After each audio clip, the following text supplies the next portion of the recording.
Welcome back, ladies and gentlemen, to the latest edition of the Woke Bros. Of course, I'm Big Waz, big back from vacation.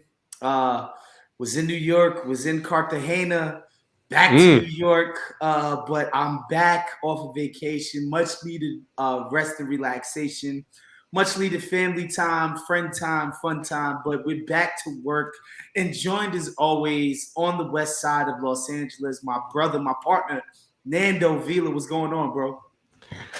Feeling good. Good to have you back. I missed your beautiful voice. I had to have guests on, it's not the same.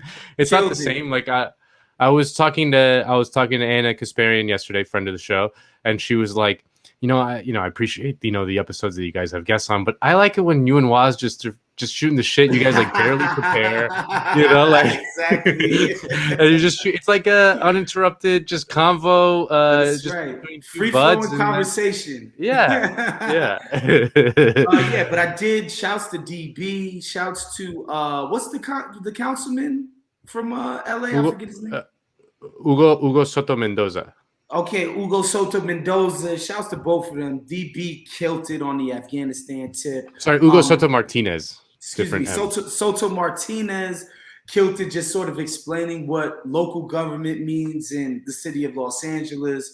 I had to go out and research the gang units in the LAPD. See that shit? What the fuck?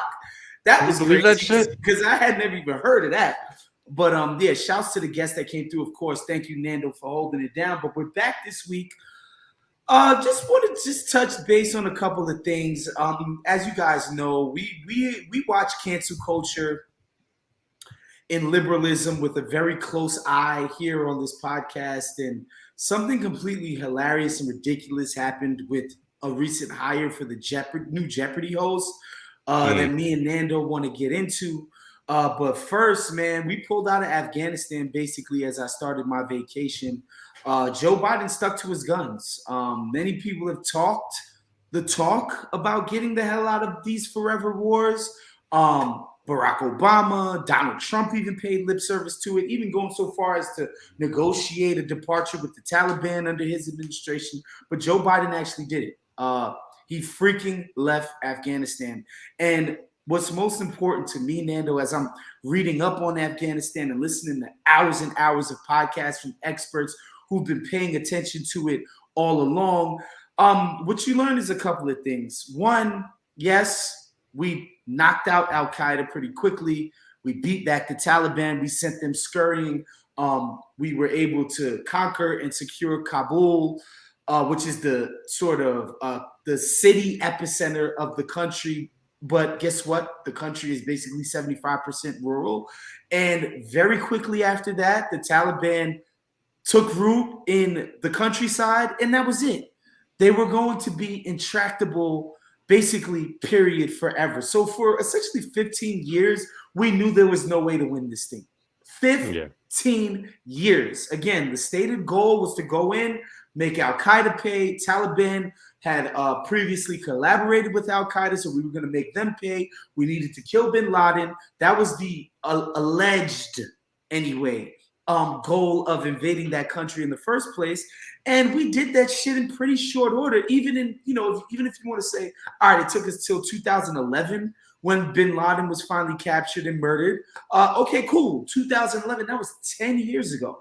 Yet we still continue to pour money, resources, American troops in that country for a war that we knew we could not win. Okay, Barry did his stupid surge. Freaking Trump was just droning the place into smithereens. All of this shit. So that, and again, these are the key stats for me. And I said this on TYT yesterday, Nando, but this is the key stat for me. 20 years, $2 trillion.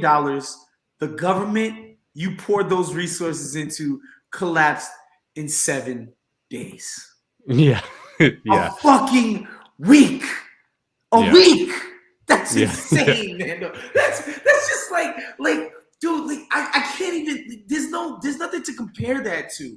Like to spend 20 years on a project and $2 trillion on a project, and tens of thousands of Afghans died behind this project. American troops died behind this project. 20 years, $2 trillion, it collapsed in a week. That's pathetic. Yeah, people compare it to the fall of Saigon, the famous images of the people leaving in the helicopter from the embassy in Saigon, and the South Vietnamese government, which we supported, propped up, all that, which was seen as horribly corrupt at the time, similar to the Afghan government in that sense. That government, after the United States troops pulled out of Vietnam, lasted 2 years. Wow. Yeah, this one lasted 7 days. That's ridiculous. Yeah, it's almost like it had zero popular legitimacy because it was seen as just a foreign puppet government, and just designed to essentially steal all the aid money coming in, billions of dollars. I mean, the whole Afghanistan thing is pretty remarkable to me, because seeing Joe Biden pull out, and like you said, this is a genuinely courageous thing that Joe Biden has done, which I did not expect to see at all. I expected a kind of half pull out, and to see him just be like, no, we're out, and then just see every structure of the media from every single direction just go absolutely apeshit on Biden's decision to pull out of Afghanistan. I mean, I saw Richard Engel, who's the foreign correspondent of NBC News, one of the most famous foreign correspondents in American journalism, long-time kind of foreign reporter, the guy who with the safari jacket, who's like, we're here, doing the foreign correspondent thing. He was like, he's been having an absolute meltdown over this Afghanistan thing, and he was like, this is the biggest capitulation to Western values from any U.S. president ever, or whatever. And it's like, shut the fuck up. Just shut up. Ridiculous. That's absurd. Shut up. And Biden, to his credit, and to my this is surprise, worse than what we did in Cambodia and Laos. What are you talking about? Shut the fuck up. Yeah. Biden, to his credit, has just stuck to his guns. I mean, he gave a speech yesterday from the White House that was just like, no, shut up. There's basically a suck it. Let's see, producer Sean, we have some sound. Let's maybe play some of the sound. There's nothing low grade or low risk or low cost about any war. It's time to end the war in Afghanistan. As we close 20 years of war and strife and pain and sacrifice, it's time to look to the future, not the past, to a future that's safer, to a future that's more secure, to a future that honors those who served and all those who gave what President Lincoln called their last full measure of devotion. I give you my word with all of my heart. I believe this is the right decision, a wise decision, and the best decision for America. And he's absolutely right. I mean, again, don't listen to any of these fucking media freaks who are trying to muddy the waters on this decision. It is an unquestionably necessary and good decision. And the last few days of the war in Afghanistan, I mean, it officially ended today, right? Yesterday, I guess, August 31st was the official end of the war in Afghanistan. And the last few days have been just a perfect, to me, microcosm of what the broader U.S. war on terror is. And that is that, there was this, as the United States was pulling out and, evacuating all these people from the airport, there was a terrorist attack, not from the Taliban, from a different group called ISIS. Remember them? Mm-hmm. It's like the ISIS version in Afghanistan, who are opposed to the Taliban. The Taliban aren't militant enough. They're not militant enough, exactly. Yeah. And they're like, oh, look, they're collaborating with the foreign invaders. They're whatever. So the ISIS does the bombing. Okay, 13 American service members are killed in the bombing. Something like over 100 Afghans, or close to 100 Afghans, are killed in the bombing as well. Many of whom, or most of which, were killed by American soldiers who, when the bomb went off, just started shooting their guns and just started spraying crowds with bullets and killed a bunch of people. Okay, so that's that's that incident. And then the United States, in response to that incident, says, "Oh well, we need to retaliate. We need to retaliate. We can't let this, we can't let this go unpunished." So the United States in the next couple of days conducts 2 drone strikes. One against these 2 guys who they say were ISIS people. Again, we have to take them at their word for that. And then another one in Kabul on a Toyota Corolla, which they say was packed with explosives. They droned that car in Kabul, killed 10 people, including an entire family and several children. And the family members say that the guy who was killed, the guy who was driving the car, had nothing to do with ISIS, that he was just like a mechanic driving around. And the U.S. is like, no, there were bombs in the car. And we know this. We saw it from a drone up in the sky. We saw that they were loading up this car with explosives. And, the family's like, nope, this is not what it is. We were just some fucking people. And again, all the children that you guys murdered, they had nothing to do with it. And so like that, but that is what the war on terror is. That is what these drone strikes are. It's like, we think that there's some terrorists there, and then we just fucking drone them. Usually we kill a bunch of people, many of whom had nothing to do with it. And then we wonder why people gravitate towards things like the Taliban or ISIS or Al-Qaeda or whatever, any of these groups. Like, to understand, it's, of course, like that's what it is. So like, unless you, the powerful invading force, the one who have no business being there in the first place, pull out, that cycle of violence is going to happen over and over and over and over again. The U.S. is going to bomb something. They're going to kill a bunch of people. The people who survive are like, fuck that. And then they're going to gravitate towards terrorist groups. They're then going to attack American soldiers who are going to be like, we can't let this go unpunished. Let's drone them again. And then over and over and over and over again. And we live in America where people hit the streets, invade the Capitol because they got to get vaccines and wear masks, right? Like that's how angry people get. Now imagine some foreign entity just out of the sky just murdered your niece, your nephew, just for the sake of it. How angry that would make you. I mean, like, give me a fucking break here. It's ridiculous. It's obvious what the case is. And, it's important that our listeners understand what the project was really about. It's not really about bringing freedom and democracy to Afghanistan. It's like, all right, we might be able to build a nation in the Middle East where we have unlimited influence over the leadership structure. We could build a society and economy, basically a purely capitalist structure where we don't got shit like the FCC and the SEC and all these regulations. We could just do, unadulterated capitalism in this new country that we make. Here's the experiment. That's the one component of it.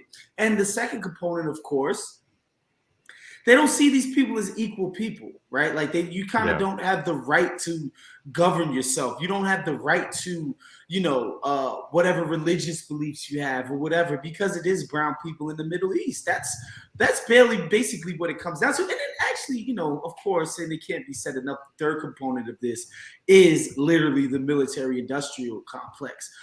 It is the guys who come in and train soldiers, right? Or train Iraqi soldiers. Afghanistan soldiers. They're feeding the troop presence that's over there like $200-something per troop so that they can eat like apples and PB&J every single day. It's like all of these people, they're building roads in a country where most of these people get around on donkeys and horsebacks. Like there's no cars in the fucking country. Like an American company comes in and builds that stuff that nobody needs, nobody wants, and we're footing the bill as taxpayers. All it is just a massive wealth transfer to that class of people. And that's the point of having it go for 20 years. And Joe Biden's like, guys, y'all made trillions of dollars. Yeah, it's enough. It's enough. It's over. Enough. Oh, did you see the videos of like the Taliban guys on Twitter? I mean, it's so funny that social media exists for this kind of moment, because like back in the day, you wouldn't see, some Taliban guy couldn't post, his little videos on Twitter. And these days you can see them, and there's like videos of like a Taliban guy, going like, I love this Ford Explorer, like some they're like sitting in some like it's like I also love the Toyota, like the Toyota Land Cruiser or whatever. They're just like riding around public. Yeah, of course. Yeah.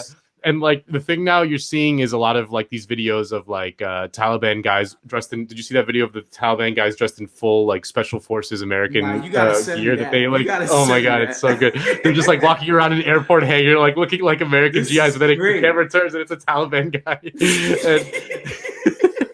And like I've seen like a lot of people like freaking out because like, you know, they're like, do you know that the Taliban now control more Black Hawk helicopters than 75% of the world's nations, and like they actually have more Black Hawk helicopters than like the British Air Force or whatever. And it's like, who gives a shit? Who cares? What are they gonna do with Who gives that? a shit? Like, and that's another thing I think Biden realized too, is like that whole scaring the shit out of Americans with Taliban and like that's done.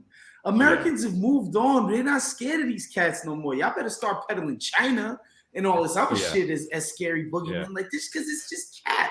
Like the idea that these dudes in pickup trucks in the middle of the freaking countryside of Afghanistan are somehow gonna, you know, choke your baby in its crib in fucking Oklahoma somewhere. It's absurd. They used to be able to convince people of this. Like people in Nebraska really thinking that some dude in a turban and a beard is gonna come choke the life out of them. Like they used to be able to scare the shit out of people with that kind of stuff. But people are over it. Like it's over. And again, like the thing that people need to understand is that this shit has been over for 15 years. Literally, all the Taliban has is time. That's their country. They're not going anywhere. They can't go anywhere. Yeah. Like on the list of importance when it comes to the American power structure, the foreign policy leaders, et cetera, like when it comes to the ruling class, on the list of importance, Afghanistan might make the top 200. Whereas for the fucking Taliban, it's number one with a bullet because it's their fucking crib, you know? And so it's just ridiculous. Yeah. Just seeing the media to me has been one of the most disgusting things that I can remember. I mean, the media's performance throughout this whole Afghanistan pullout has been one of the most shameful things that I can remember.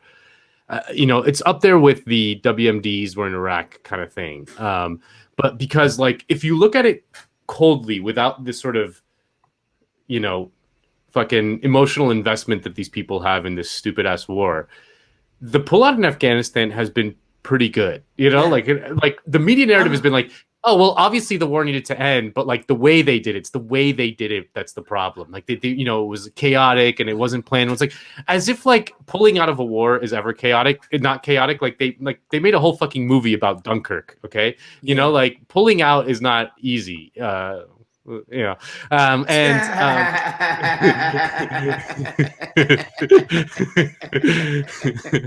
sorry. Ain't that the truth?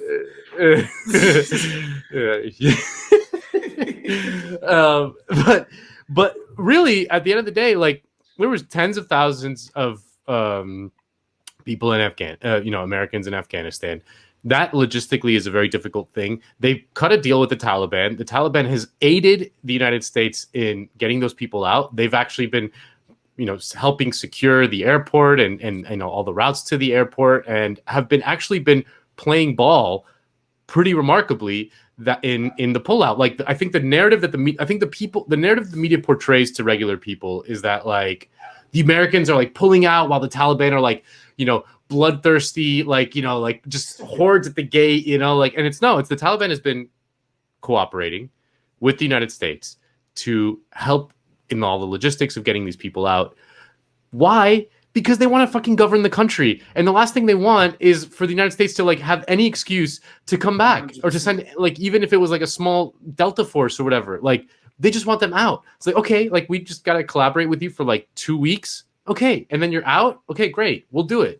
And Biden, to his credit, even despite all the fucking massive pressure from the media and from the UK, like those fucking ingrates, those fucking British disgusting pigs who are like, You can guys you don't believe even what have. the You guys United don't even States have a did? fucking army, bro. You guys Yeah. have allowed the United States to be your fucking army. You don't Yeah. get a fucking say in this shit. You don't matter on the global stage, Britain. Yeah. The fuck out of here. Go kick Get rocks. the fuck out of here! You don't even have enough as many Black Hawk helicopters as the Taliban. You fucking Come on, losers. get the fuck out of here. But like, you know, they were like, you need to extend the deadline. You need to extend it, like, you know, and not understanding that that is the most risky thing you can do, because if you go back on your word from the Taliban that you're going to be out by August 31st, you're just giving them an excuse to fucking start murking people again. Because at the end of the day, the Taliban is an organization and a structure that has factions like any other organization. You give those more militant type of people in the Taliban an excuse to be like, look, the fucking infidels, the devils, those white fucking devils. They said they were going to do something on the front end. They do something on the back. They apply pressure to the rest of the organization to do something retaliatory in exchange. And again, this shit bears mentioning, Nando. The reason why you're dealing with the Taliban in Kabul is because your government that you've propped up for 20 years failed in 7 days. That's why 7 days. That's why it's not Karzai's government, you know, the clean transition of going from American, you know, we propped you up, we turned you guys into America Light, and now we're going to help you guys evacuate all the people you want, blah, blah, blah. That's why that's not happening. Like Halliburton, you failed. You all failed at this project. Yeah. All of you guys. You lost the war. You lost it sucks the to lose a war. Yeah. Yeah. You fucking There's no lost. Clean, yeah. Period. No, it's been, I mean, I'll never forget these last few weeks, because it was the kind of thing where we had, I think on some level, absorbed the reality that maybe we'd just be there forever, you know. And there's some people who were saying that, like, we should just be there forever, like we should just be there for, you know, like it'll just be like a thing that we do. Yeah, I was like, are we going to turn them into the 51st state? What does that even mean, be there forever? That doesn't even make any fucking sense whatsoever. Like, nobody believes that. Like, so many lies have been told over and over. It was first, it was Bin Laden and Al Qaeda, then it was the nation building, then it was this, then we had to do the surge, and then we had to. It's just like, bro, like, you kind of lose the plot after a certain amount of time, and it's just so obvious. Like, this shit was never going to work. These guys have been factional, and these tribal disputes have been going on for literally, and no, this is actually literally, like, truly thousands of years. These disputes have been happening in that region of the world. The hubris of the United States foreign policy establishment to think we could just go there and put our dicks on the table, and our dicks would be so huge and shiny and American that everybody will have no choice but to suck on it. It's just absurd. It's craziness. Yeah, they put their dicks on the table, and some fucking Taliban just chopped them off. Chopped it off. That's it. That's what happened. That's what happened. And people could complain and all of that shit, but the bottom line is, man, we gave Halliburton, Raytheon, Special Forces, we gave all of you motherfuckers 20 years to pull it off. Yeah. Unlimited resources, unlimited funds, just unlimited opportunity to prove that you could do what you set out to do, and you fucking like, this is a failure of that set of people. And again, nobody in the media is talking about who lost this war, right? Like, they're sitting around bitching about what Biden's doing on his way out. Nobody's saying, like, damn, the strategy was shit. How much did those defense contractors get? How much did we pay them? What did we pay them for? Can we do a rundown of what actually the accounting of who was in there, what their job was, and whether they performed that function?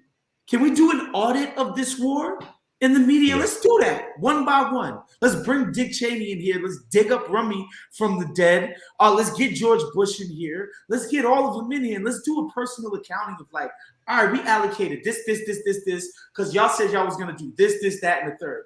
How much of this shit got accomplished? Yeah. Never. That's never going to happen in the fucking media. That just would never happen. Instead, they sit around and bitch because Biden's exit is not cute enough. It's not seamless enough. Ridiculous. The one takeaway you gotta for the people at home. Remember this for the next time they try to sell you on one of these things. Yeah. You know, they're gonna be like, "Oh, look at the bad people in wherever the fuck country." Just be like, the burden of proof has to be so high. Yeah. You know, Afghanistan, Iraq, Libya, you fucking name it. I mean, and you know, because a lot of this shit doesn't get coverage in the mainstream media. Like, I don't know the last time somebody in the mainstream press talked about the Congo. We just sent a bunch of fucking troops over there. We got a bunch of people in Somalia because allegedly that's where terrorism is thriving and living today. Like, we're still bombing the shit out of Yemen. You know, like, there's so much other shit that we're doing. But the next time they want to be like, oh, there's a boogeyman with the turban on and we got to get on. The bad man. The bad man. It's ridiculous. It's ridiculous. Yeah. You'd love to see it. Yeah, and so, you know, we move on from the triumph of Joe Biden finally getting the hell up out of Afghanistan to just more liberal bullshit. I'm not the second most important political story since you've been gone. You missed out. Like, while you were on vacation, there were two important political stories. One was Afghanistan fallout, and the other one was the new Jeopardy host. Those are the two most important things in America. Yeah. So briefly, Nando, can you run the people down on the dude that was hired and subsequently what brought him down? Yeah. So, okay. So while you were gone was Jeopardy. You know the Jeopardy, the show, the beloved trivia show, American Institute. Alex Trebek. So that Alex Trebek dies, and so then the search for the new Jeopardy host is underway, and the Jeopardy host gig in the hosting kind of world is the most desired gig in America. It is like. Because it's super easy, it's very plumb. Easy in the sense that like you don't have to work too hard. You have to be talented, obviously. You're just like, reading was questions talented, and answers. Yeah, and they shoot it like they stack the episodes, and so like the production schedules are very. You know, Trebek was working like 8 weeks out of the whole year, and he was getting millions of dollars. You know, it's a nice little gig. It's a great job. You know, you get it. Yeah, and. So the Jeopardy host is like a very desired gig. Like everyone threw their hat in the ring. Like George Stephanopoulos wanted it, and several other people. Aaron Rodgers tried to use it as leverage against his football team. Hell yeah, there you go. So yeah, Aaron Rodgers wanted it. There was like an online campaign to get LeVar Burton from Star Trek on it. So they test a bunch of little hosts. They give them like a week or whatever, and then at the end of the day. This guy named Mike Richards, who had become the executive producer of Jeopardy a year before Trebek died, he gets it, right? He's named the host. Sony Pictures Television becomes the host. And immediately people are very, very angry. And the people online are immediately like, can you believe this? This is the thing. And so then they start, digging into this guy's past. And turns out that he was on a podcast several years ago in like 2012 or some shit where he said some off-color jokes. Turns out that there was a possible sexual harassment or discrimination lawsuit at one of his previous gigs that was settled out of court. The people rally around, and this becomes like the most important cause to fight for in America, and they take him down. He's out. Not only is he out as Jeopardy host, he's out as the executive producer of Jeopardy. He is out. This thing, the people rallied around and they got their thing. So then who gets the gig? A woman named Mayim Bialik, who is Blossom, if you guys remember Blossom, the sitcom from the 90s. Yeah, I remember Blossom. Mm-hmm. So then she becomes the host. Uh-huh. Yeah, the main Blossom. Yeah. Okay, yep. So she becomes the host. Okay. And then they start sleuthing, they start sleuthing her. Okay, and then what happened with her? And then they find some comments that she's made in the past about C-sections that she doesn't like, that she thinks that C-sections, like a woman that needs a C-section, like a baby should be able to be born naturally. that a baby should be able to be born naturally. And so like now there's heat on Blossom, so I mean I'm just watching this go down, and like I'm not trying to like minimize the Mike Richards things or whatever. I just find the sort of the passion with which people kind of treat this thing, the Jeopardy host, the fucking insane. Game show host, like that. It's insane. It's like, wait, it needs to be the person that I want. And because it just made me think about like how our culture now has become the only thing that matters, in that because politics is so difficult and politics has been so kind of removed from democratic accountability, that we always talk about like the George Floyd protests, largest protests in American history, and nothing happened. Like the system was able just to absorb that and just kind of nothing changes, right? Because the democratic structures in the American system are so undemocratic that people just feel like we yell, we tweet, we do the thing and the politics doesn't change. Like nothing changes because we just don't have the ability to do it within our system. So what do the people turn to? The Jeopardy host. That we can have an effect on. That we can influence, so it makes us feel like we're having a positive effect on the world. It makes us feel like we're doing something. Right. And I'm not trying to like, I don't want to make this seem like that what Mike Richards said was okay or whatever. It's not about that. I don't want to say it's okay. I want to say it doesn't fucking matter. Yeah, just like the people that like get very invested in this kind of thing. Yeah, that's craziness. It's craziness. The idea that you would be like, I can't believe he said that on a podcast 9 years ago. Who gives a shit?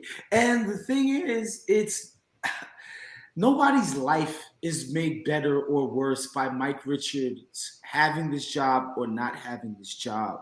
Like it's so inconsequential as to like, it doesn't matter. It just doesn't matter. The idea that we would concentrate our efforts into, creating a society in which people are held accountable for podcasts, things they said on a podcast 12 years ago. Not that this guy beat his wife, not that this guy abused his children, not that like what he said some shit you didn't like on a podcast.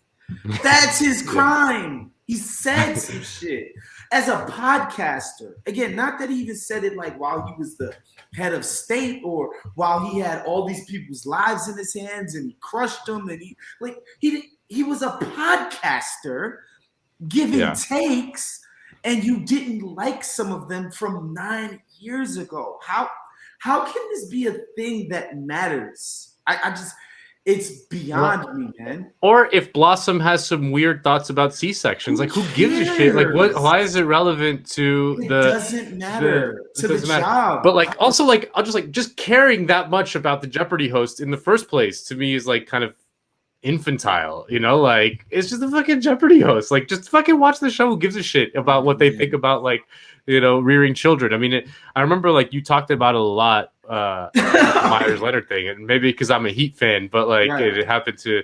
But like Myers Leonard is like what, like the 200th best player in the NBA, or like or something like that, like just a total kind of whatever guy, and like but the feeling that we have in an age in which we have no power, right? In which democratic control has been basically stamped out by the system, right? Because labor unions have been beaten back, and because the Senate has become even more undemocratic than it always was, and because the House is so gerrymandered that it doesn't matter like how angry you get for a million reasons.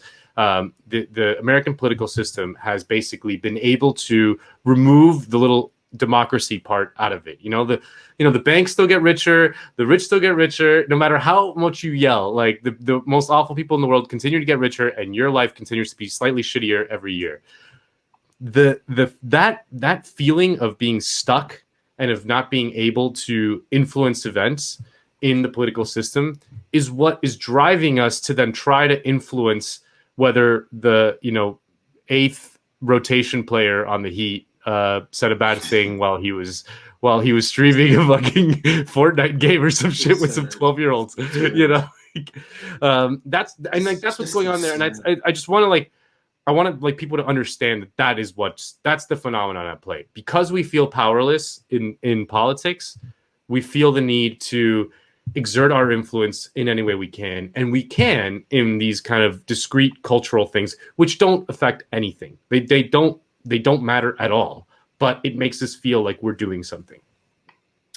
Yeah, it's it's just sad. It's just sad, the things that people pretend, or not. I shouldn't even say pretend. It's just sad to watch people get riled up over the most mundane stuff. Like, I never thought I'd see the day where the Jeopardy host was able to galvanize a sizable amount of people online to basically HRing the whole Jeopardy host process. It's absurd. It's an absurdity. And I'm telling you guys, man, liberalism is eating itself whole. It's just the dumbest thing to watch. And I honestly don't really make a distinction in my mind from those women at the school boards calling people who want their kids to wear masks demonic, to these people online bitching about the Jeopardy host. I honestly think you're one and the same. I really do think you're two sides of the exact same coin. Period. Like, it's hysteria. It's hysterical, bro. Well, it's a desire to feel powerful. Mm-hmm. Right? Like with the mask thing and the vaccine thing, like it is one of the discrete instances in which, as an American citizen, you can exert a little bit of agency. That's what it is. Like, you can refuse to get vaccinated. Like, oh my God, like they all want me to get vaccinated. I'm gonna say fucking no. And that's like one of the few times, because other than that, like, we have no agency. Like, our boss can tell us where the fuck they want us to do, and we have to fucking ask. They say jump and we say how high. Like that's the reality of life in America, is that we have no ability to fight back. We have no ability to exert agency, mostly because labor power has been destroyed in America, and capital has been globalized, and we're just fucking like little guys just yelling and hoping for better entertainment, hoping for that the people on the TV make us feel nice and warm and fuzzy, like Ted Lasso.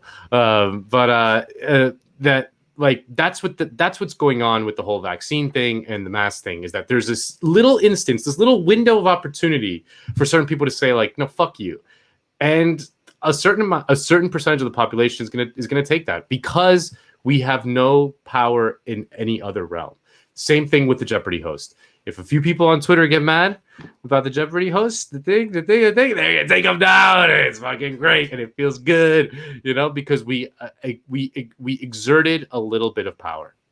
Yeah, I just find it crazy, the spinelessness of these corporations. One, because just the idea that it's not worth it for them. Yeah, I get it. They don't care. They don't care either. Like, just fucking get them out. Get them out. Of course. I mean, that's what. Like, they don't give a shit. Like, the fucking Jeopardy guy, just get some other one. We just gotta run the show. Yeah. We just gotta. They're gonna have to build a robot to host Jeopardy. It's like, it's craziness. It's craziness. Yeah. Anyway, that's our show for today. Very happy to be back. Shouts to everybody supporting the show. Of course, again, shouts to Nando and producer Sean for bang up job during my vacation, locking in guests and just dope ass segments. So appreciate you guys for that. Make sure you're listening to every single other Count the Dings offering. Centerfold, Pack Your Knives, the Friday mailbag, you name it. Make sure you're checking those out. And of course, man, make sure to check us out every single Thursday morning. We put these joints out. If you're still listening on the Bomb feed, please go subscribe to the actual Woke Bros feed. Subscribe to the feed now, please. And rate. So 5 stars. Yeah, rate, review, 5-star. Do the whole damn thing. Y'all know what to freaking do. Anyway, we're out of here. We'll see you next week. Peace. Later.